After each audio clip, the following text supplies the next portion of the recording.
Tiga. Yang bangga melayani bangsa. Sekadau. Unggul, sejahtera, dan bermartabat. Indonesia. Bersatu berdaulat. Indonesia maju. Indonesia maju. Baik, semuanya sudah siap? Siapa? Kamera semua ya, peserta.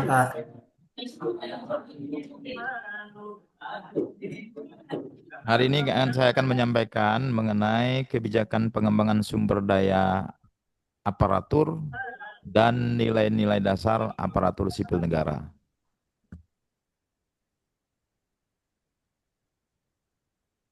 Kebijakan pengembangan sumber daya manusia aparatur itu diatur dalam Undang-Undang ASN. Undang-Undang ASN nomor 20 tahun 2023. Jadi undang-undang ini sebagai pengganti dari Undang-Undang nomor 5 tahun 2014 tentang aparatur sipil negara. Seluruh apa yang diatur dalam undangnya oleh Undang-Undang nomor 20 tahun 2023 dinyatakan tidak lagi berlaku. Jadi acuan dasar kita dalam pengembangan sumber daya aparatur sipil negara itu berpedoman kepada Undang-Undang nomor 20 tahun 2023. Kemudian ada peraturan pemerintah nomor 11 tahun 2017 yang saat ini masih dinyatakan berlaku. Jadi PP nomor 11 2017 itu tentang manajemen PNS itu merupakan penjabaran lebih lanjut atau peraturan lebih lanjut dari Undang-Undang nomor 5 tahun 2014. Karena sekarang ini belum ada lagi peraturan pemerintah sebagai penjabaran dari Undang-Undang nomor 20 tahun 2023, maka undang-undang itu dinyatakan, PP itu masih dinyatakan tetap berlaku. Bapak dan Ibu sekalian para peserta, arah kebijakan pengembangan sumber daya ini menjadi suatu hal yang penting dalam rangka pengembangan sumber daya manusia aparatur. Karena sumber daya manusia aparatur itu diisi oleh personil-personil, diisi oleh pegawai pemerintah. Dalam hal ini PNS dan juga P3K. Nah, khusus pada pagi hari ini kita bicara tentang pengembangan aparatur sipil negara dan khusus kepada Bapak Ibu selaku peserta Latsar adalah arah pengembangan PNS-nya. Ada beberapa konsep arah kebijakan yang dibangun oleh pemerintah Indonesia. Itu tertuang di dalam pasal 40 sampai dengan pasal 66 Undang-Undang nomor 20 tahun 2023 tentang aparatur sipil negara.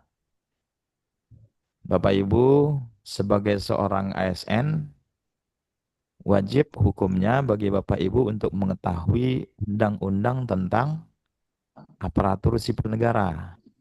Karena kita semua yang berstatus sebagai aparatur sipil negara terikat kepada peraturan perundang-undangan yang mengatur mengenai aparatur sipil negara itu.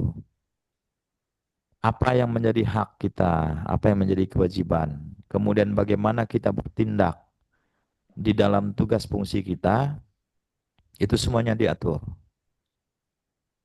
Termasuk juga mengenai perilaku kita di dalam bersikap selaku seorang pegawai aparatur sipil negara.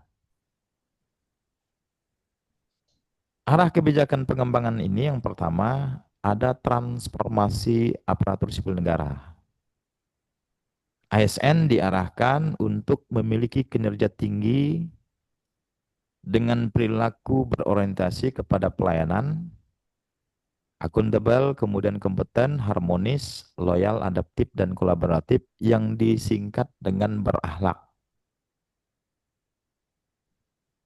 Jadi kalau Bapak Ibu ngelihat ada hashtag atau tagar ASN berakhlak, nah itulah dia yang diinginkan. Jadi berorientasi pelayanan, akuntabel, kompeten, harmonis, loyal, adaptif, dan kolaboratif itu.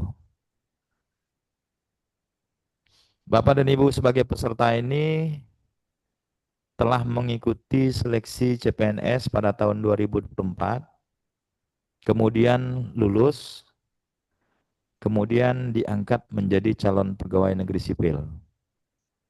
Pasti semua peserta tes, ada lebih dari 2-3 ribu orang yang kemarin mengikuti, punya harapan yang sama dengan Bapak Ibu untuk lulus, tetapi kemudian kan hanya 153 yang lulus.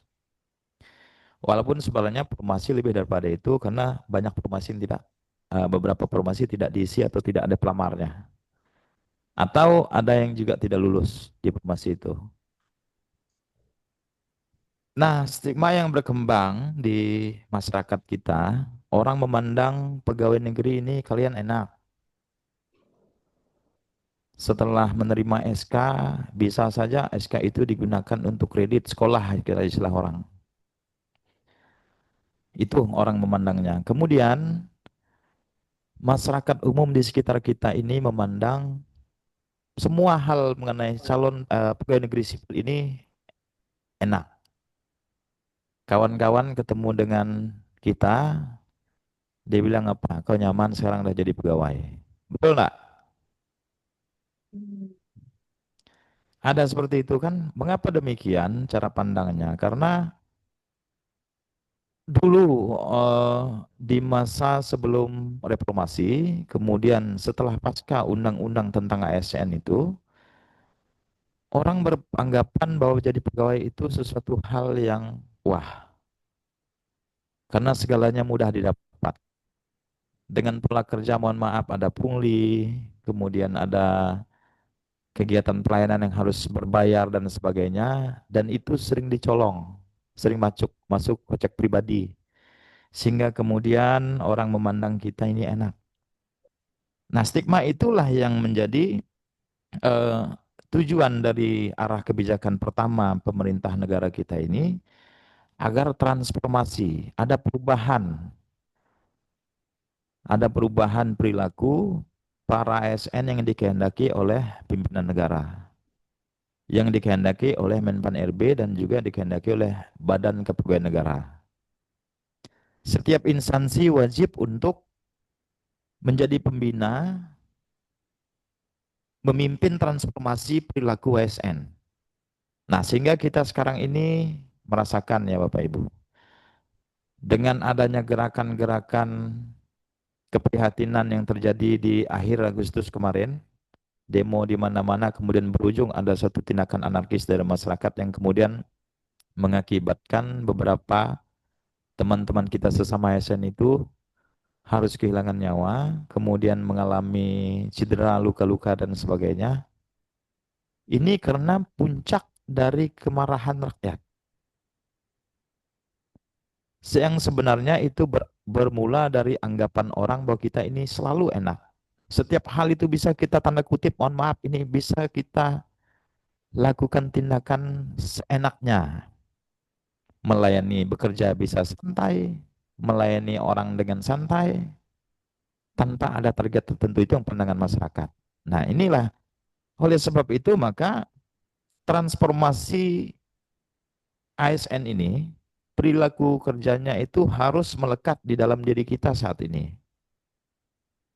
Yaitu untuk berorientasi pelayanan, karena stigma kita sekarang ini berubah menjadi seorang pelayan masyarakat, pelayan publik. Seorang pelayan publik berarti menyediakan sesuatu hal yang diperlukan oleh masyarakat untuk melayani kepentingan masyarakat. Harus kita ingat bahwa kepentingan masyarakat ini sangat beragam. Kalau dihitung mungkin jumlahnya ribuan. Dan jenisnya pun berbeda-beda. Ada yang punya kepentingan seperti apa, yang kepentingan seperti kepentingan untuk dirinya, untuk kelompok, atau kelompok tertentu, banyak sekali. Tetapi kewajiban kita dalam memberikan pelayanan itu harus berorientasi pelayanan dengan mengedepankan pelayanan-pelayanan yang baik kepada masyarakat. Dituntut untuk memberikan pelayanan terbaik. Salah satu contoh, ini untuk yang golongan 2, saya lihat banyak yang dari rumah sakit umum. Nah, bagaimana Bapak Ibu yang berada di rumah sakit umum, misalnya di ruang perawatan yang Eskepnes atau AMD-Cap atau kebidanan atau nutrisionis misalnya, kita ini diteropong oleh masyarakat. Rumah sakit adalah fasilitas publik milik pemerintah yang di dalamnya adalah penyelenggara pelayanan publik. Sama juga dengan teman-teman yang berada di kantor-kantor SKPD. Tetap melayani masyarakat. Namun pelayanan-pelayanan yang langsung terjun kepada masyarakat itu, Bapak Ibu harus mengambil sikap berorientasi pelayanan. Misalnya contoh, banyak keluhan di pasien-pasien yang kita dengar, di rumah sakit, di ruang perawatan ketika ada infus lepas.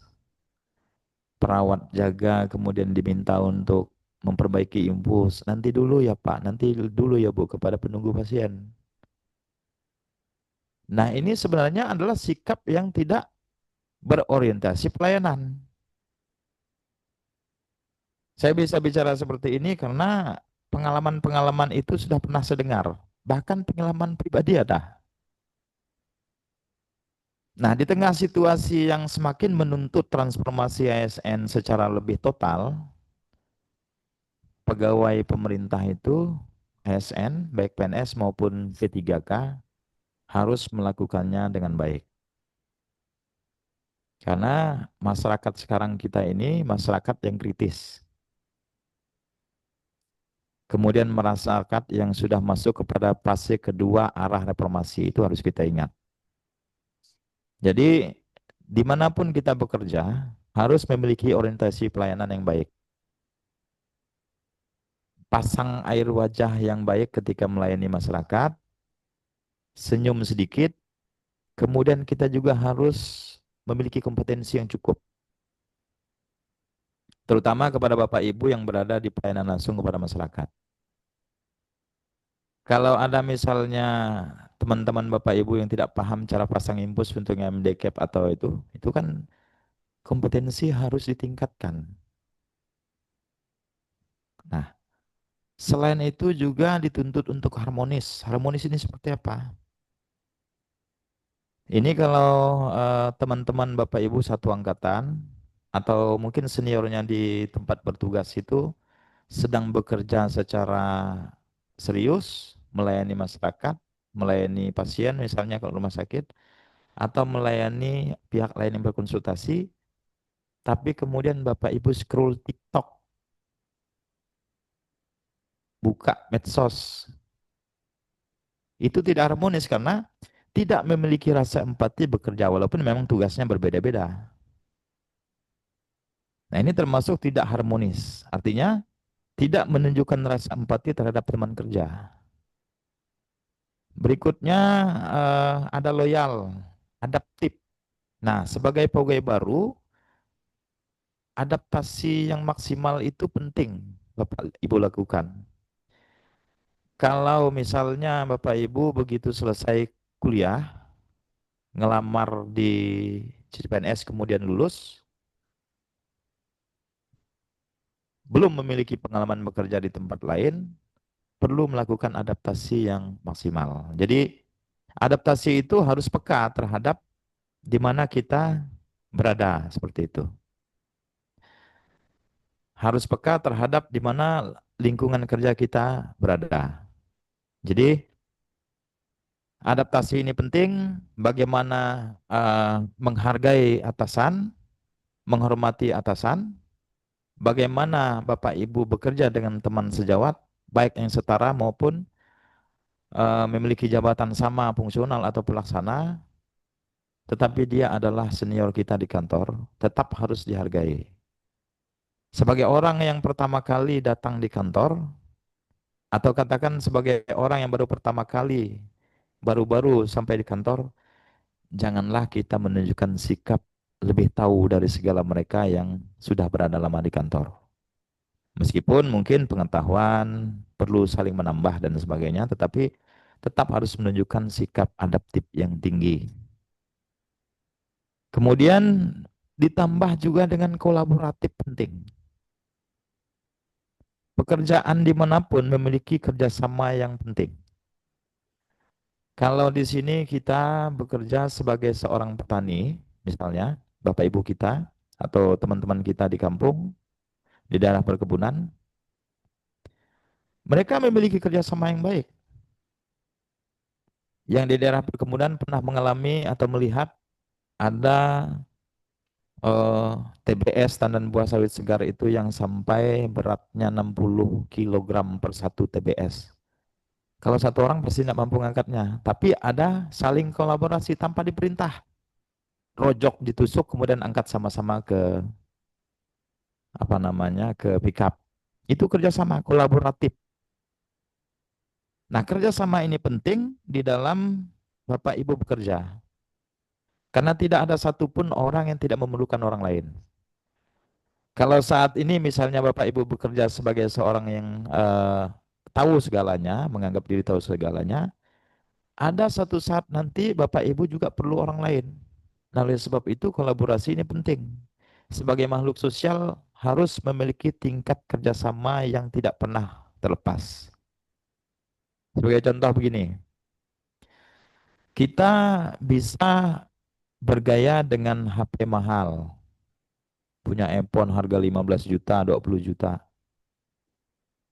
Apakah kita bisa sombong dengan itu? Tidak bisa, karena kita tidak bisa membuat iPhone. Kita tidak tahu siapa yang membuatnya. Kita hanya bisa punya uang, kemudian membeli.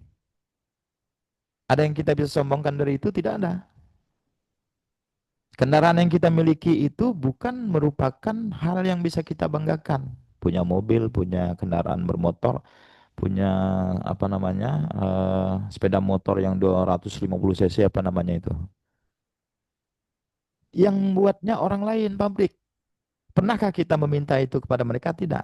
Itulah menunjukkan adanya kerjasama setiap orang. Yang walaupun tanpa disadari tidak menuntut saat itu juga, tetapi kita saling memerlukan. Nah, di dalam dunia kerja juga seperti itu, kolaboratif, saling bekerja sama. Jadi itu transformasi ASN dari anggapan orang kita, ya memang kita harus mensyukuri yang pertama, mensyukuri nikmat Tuhan, mensyukuri berkat Tuhan, telah memberikan kemampuan kepada kita untuk mengikuti tes, kemudian mengungguli teman-teman kita yang lain, pesaing-pesaing kita bisa diterima. Saya rasa semua Bapak Ibu ini sudah selamatan di rumah. Yang ibadah di rumah, syukur ya kan? Nah, rasa syukur itu jangan berhenti ketika pengumuman sudah dicantumkan. Tetapi rasa syukur itu harus ditunjukkan dengan bekerja yang baik. Bekerja berorientasi pelayanan yang baik. Pak Kabit, saya panggil Pak Bupati. Isi dulu ya. Saya sebentar izin Bapak Ibu, nanti Pak Kabit tolong isi dulu sebentar, nanti saya kena ada panggilan beliau. Sebentar nanti kita sambung.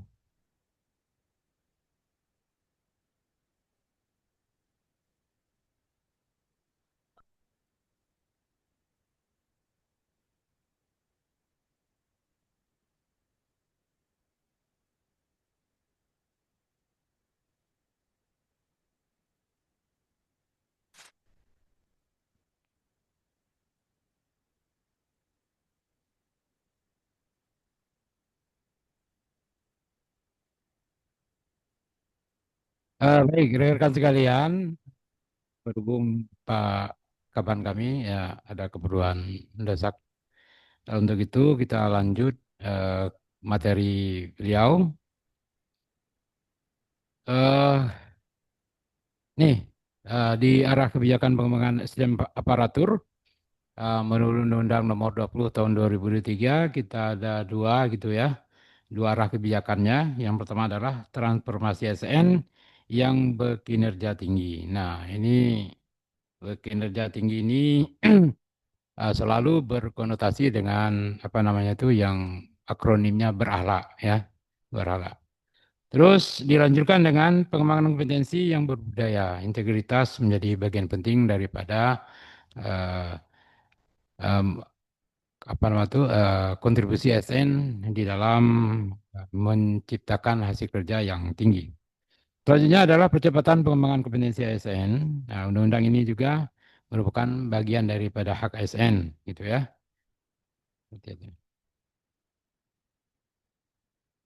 Selanjutnya tidak juga kalah penting yang pada tahun ini juga yang menjadi isu utama dalam pengembangan SDM, pengembangan sumber daya manusia yaitu kebijakan berkenaan dengan sistem merit gitu ya. Sistem merit SN yaitu penilaian yang berbasis rekrutmen, promosi, mutasi, pengembangan, penghargaan dan disiplin. Nah, itu ada 5 kategori itu yang perlu saudara-saudara sekalian ingat dan catat gitu ya. Nah, ini hanya garis besar saja, kalian tidak usah bingung nanti sewaktu kalian menjadi pegawai negeri sipil, ini akan kalian temui semuanya. Nah, selanjutnya kebijakan pengembangan SDM ini berkaitan dengan kesejahteraan ASN. Nah, ini yang menjadi isu nasional, kesejahteraan ASN ini, sebagaimana kita ketahui dan maklumi bersama bahwa keadaan negara kita ini sedang eh, apa nama itu tidak baik-baik saja sih enggak lah ya. Cuman masih dalam tahap efisiensi anggaran berupa kebijakan dari pemerintah pusat dan lain-lain. Dan mungkin saudara sekalian juga mengetahui isu-isu terkini ya, isu-isu terkini terkait daripada kebijakan pengembangan SDM dari pemerintah pusat ya, dari pemerintah pusat. Terkait selanjutnya untuk arah kebijakan pengembangan SDM aparatur yaitu penataan tenaga non ASN dan honorer. Ini masih sifatnya sedang berjalan di kita. Sebagaimana kita maklumi bersama bahwa arah kebijakan pengembangan ini pegawai aparatur sipil negara itu terdiri daripada dua, yaitu pertama itu pegawai negeri sipil, yang kedua P3K. Nah, di sinilah ini maksud dengan penataan tenaga honorer non ASN. Selanjutnya digitalisasi manajemen ASN. Nah, ini merupakan pengembangan teknologi informasi terbarukan kepada saudara-saudara sekalian. Pengembangan digitalisasi manajemen ASN ini yang lagi terbarukan yang kita laksanakan. Termasuk latsar yang kita laksanakan pada hari ini termasuk dengan digitalisasi manajemen ASN. Dan jangan bingung kalian nanti sesudah memasuki dunia birokrasi akan berhadapan dengan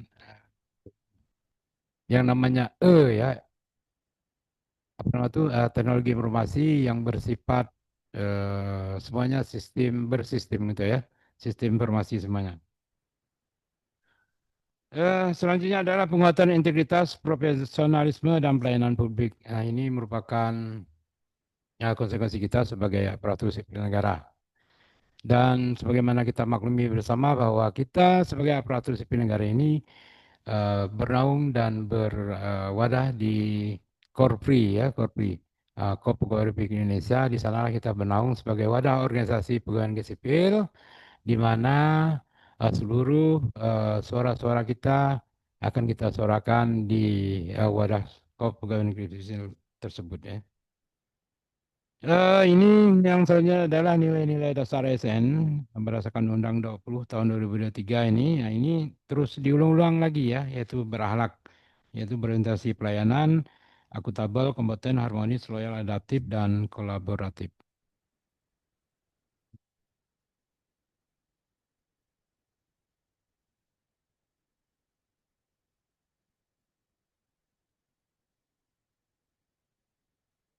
Baik, mungkin sampai di sini dulu. Mungkin ada yang ingin ditanyakan, kami silakan, kami tampung dulu ya terkait materi Pakaban ini.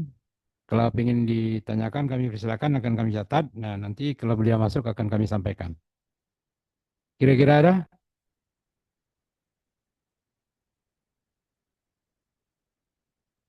Kalau dari teknis pengembangan ASN ini yang bisa kami sampaikan ya, karena lingkup BKPSDM ini sangat luas sekali. mungkin akan kami tampung kalau ada pertanyaan yang berkaitan dengan pelayanan kepegawaian. Atau ini, rekan-rekan sekalian, halo. Hadir, Pak.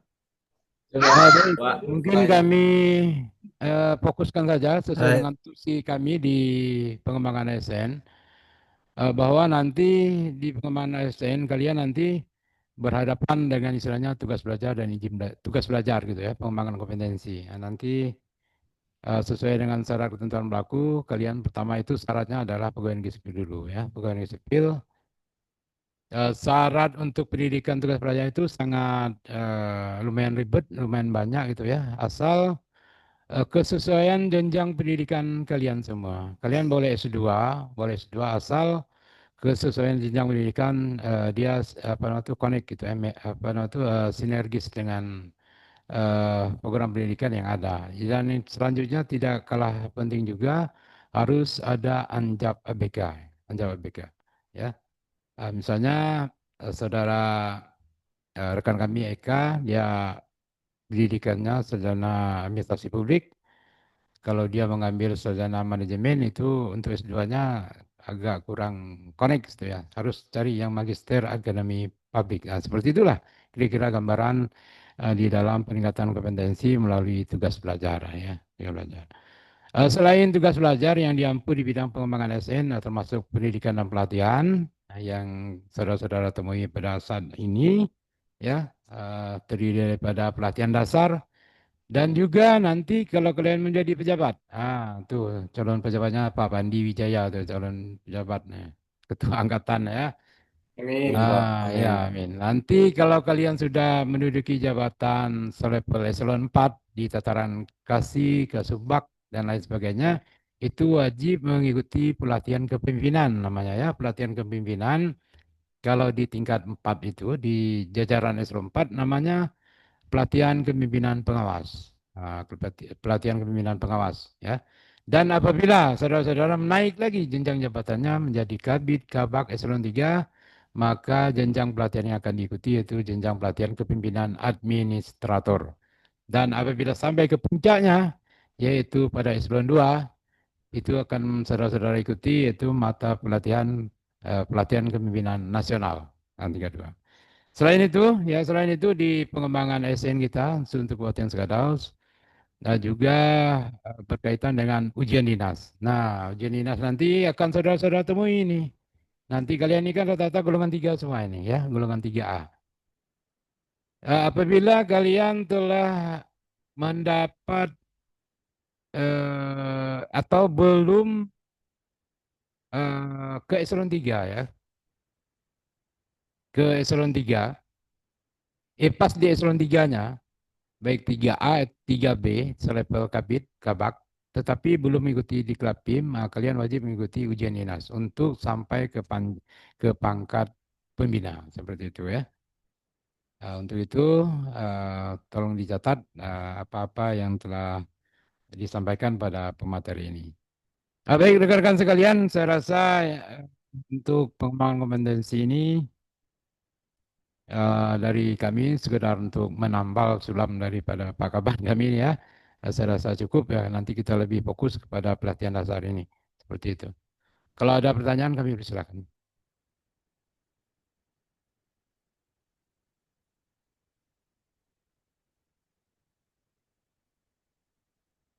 Halo.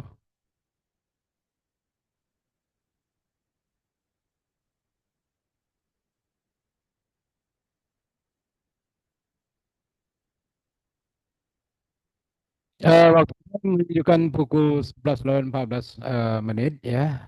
Nanti informasi kepada kalian semua, kita kumpul lagi sekitar jam 1 siang. Jam 1 siang akan segera memasuki pemateri dari Badan Pengembangan Sumber Daya Manusia Provinsi Kalimantan Barat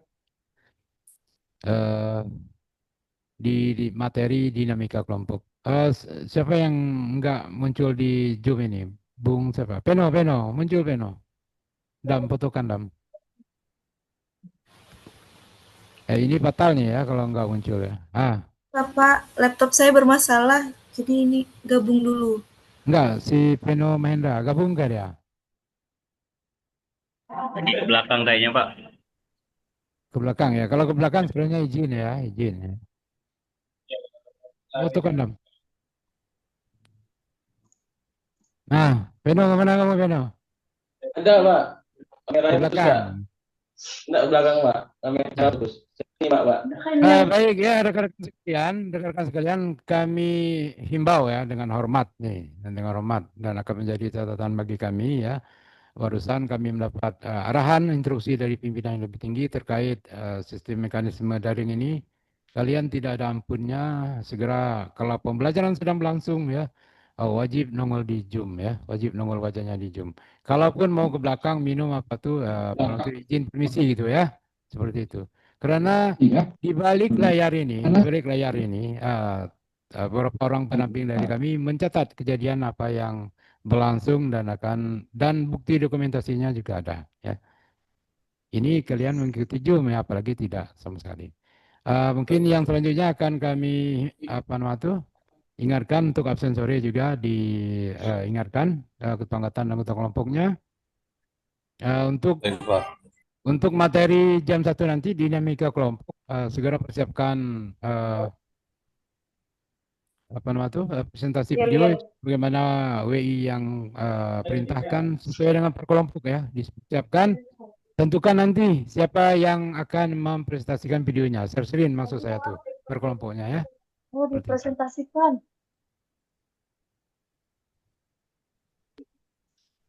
Baik, Pak. Siap, Pak.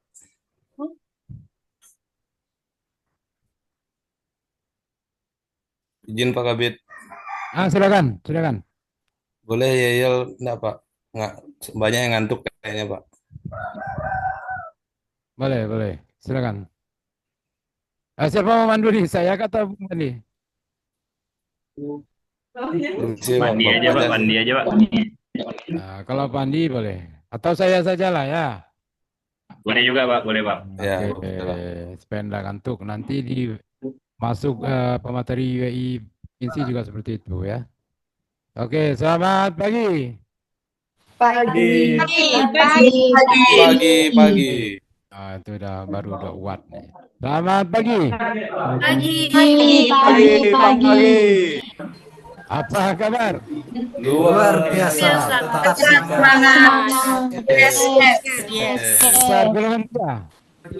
Bangga melayani bangsa. Sekarang Dan martabat. Indonesia. Bersatu berdaulat. Sejahtera Indonesia Maju. Terima kasih Abdul. Ya. Hasil evaluasi kami ya dari pagi sampai dengan detik ini untuk pembelajaran lumayan karena itu bagus ya, terutama untuk tampilan Zoom kalian. Hanya ada beberapa orang yang perlu dukungan support, kayaknya pakai green screen hijau gitu ya, supaya nembak gitu ya. Dan kalau golongan 3 ini ada data bagus ya, hanya ada beberapa orang saja ya, mungkin koneksivitas sinyal atau dukungan PC yang belum mendukung ya. Untuk itu sekali lagi selamat bergabung nanti pada pukul 1 ya, kita break sejenak itu ya, kita break sejenak. Ini boleh kami kasih atau 7 menit dulu ya, kita break dari sekarang. Kami mau konfirmasi lagi ke kepala badan kami terkait lanjutan pemateri beliau ini. Ya, boleh break dari sekarang, kalau mau ke belakang boleh. Kasih waktu sampai 7 menit. Ya, Pak. Terima kasih, Pak.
Tes, tes. Hadir, hadir.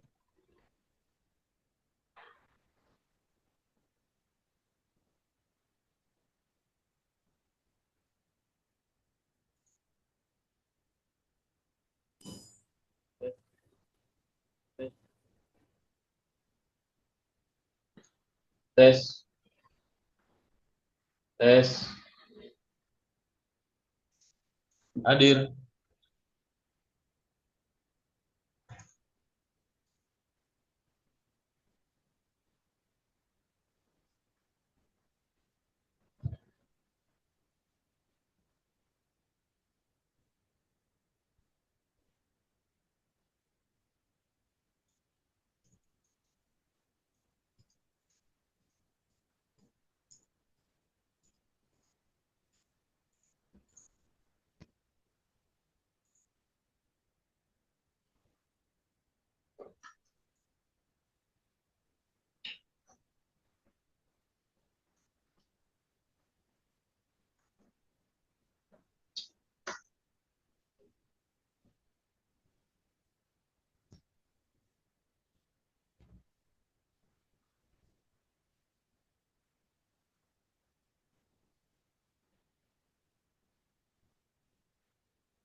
Oh.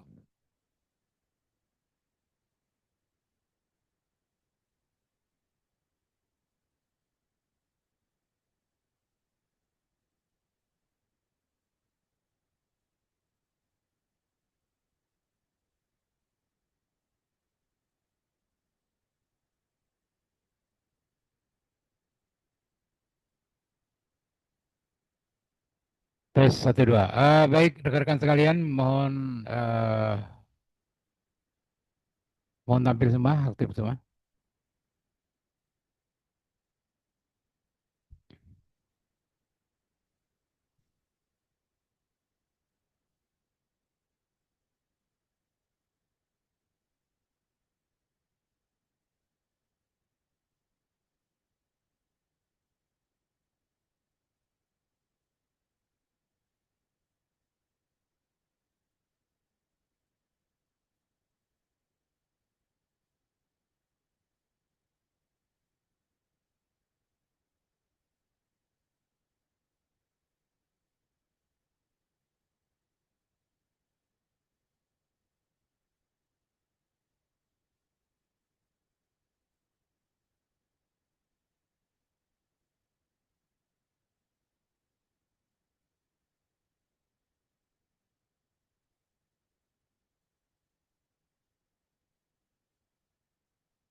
Selamat siang peserta.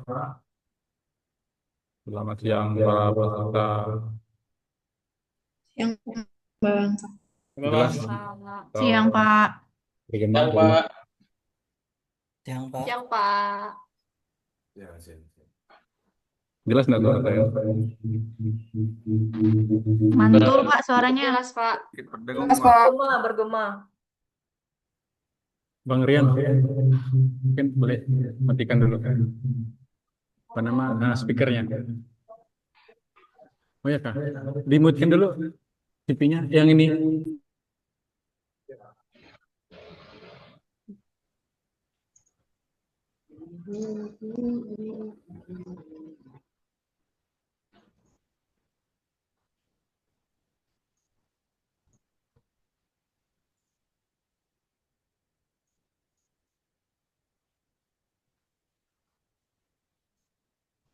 Cek, jelas?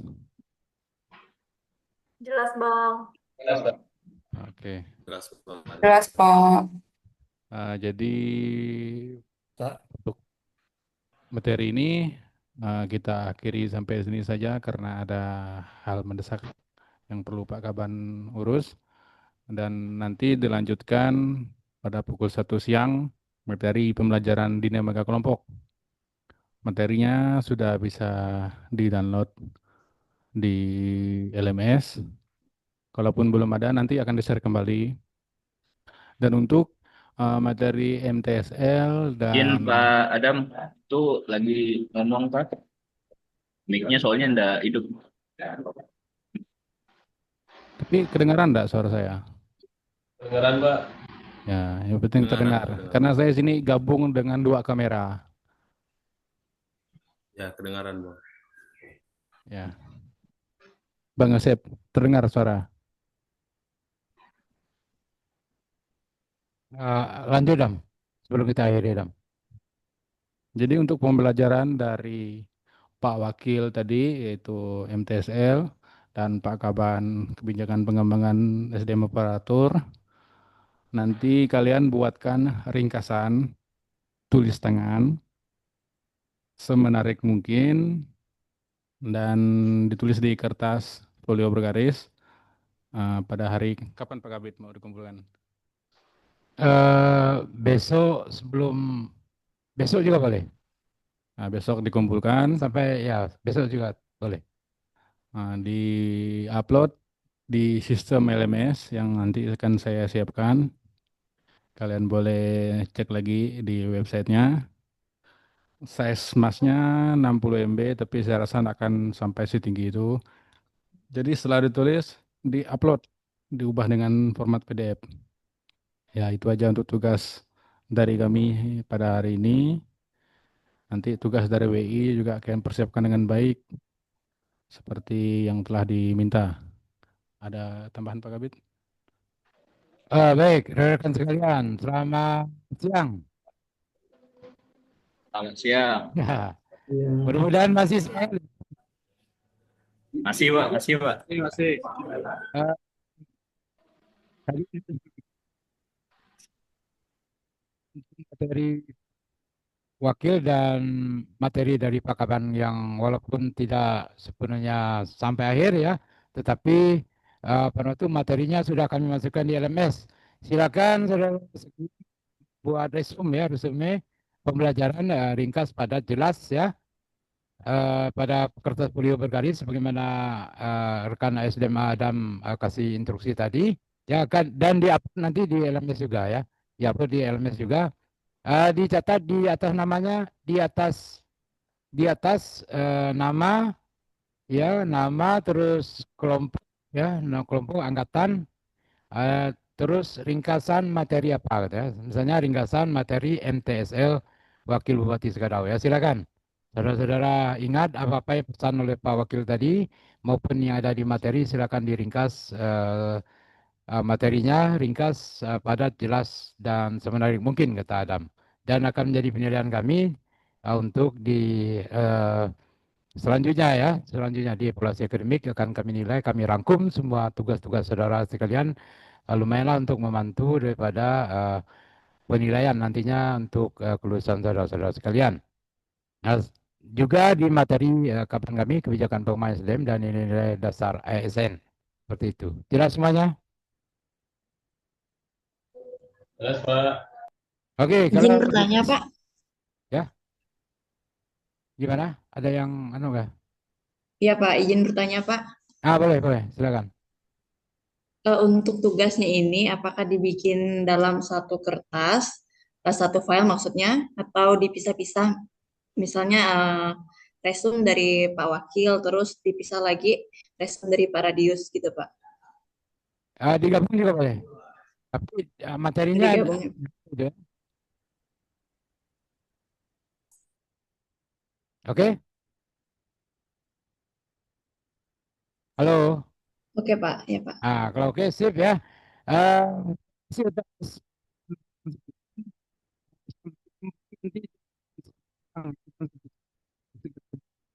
paling lambat 10 menit sudah memasuki room Zoom ya di jam 1 siang nanti, karena yang akan mengampu materi adalah materi daripada WI Provinsi ya, pengajar dari Widya Iswara Provinsi BPSDM Provinsi Kalimantan Barat. Nanti selanjutnya setelah WI Provinsi akan kami masuk sebentar di materi overview kebijakan pengembangan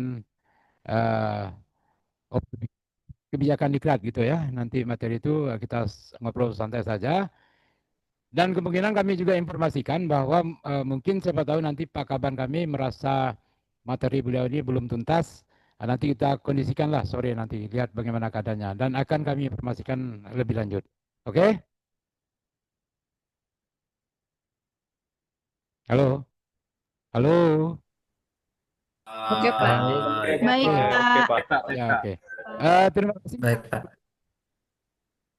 Ya, Diskom Sekarang telah memfasilitasi kegiatan pembukaan sampai pembelajaran sampai pada siang hari ini. Sampai jumpa di jam 1 siang. Ya, Pak. Ya, terima kasih atas perhatiannya. Baik, Pak. Selamat siang, salam sejahtera untuk kita semua. Boleh? Boleh. Siang Pak. Siang, Pak. Siang, Pak. Selamat makan semuanya. Terima kasih, Pak. Selamat makan.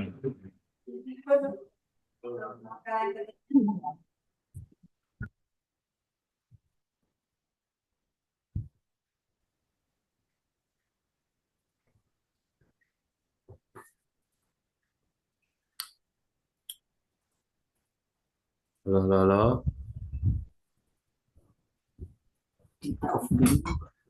Pak Peno Mahendra, makan Pak Peno. Jamin nggak, Pak? Ayo, di mana?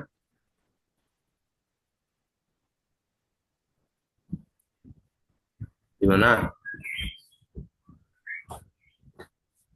Ini udah berarti juga.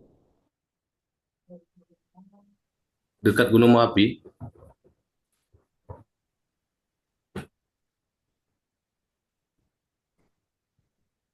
Dekat Donai dari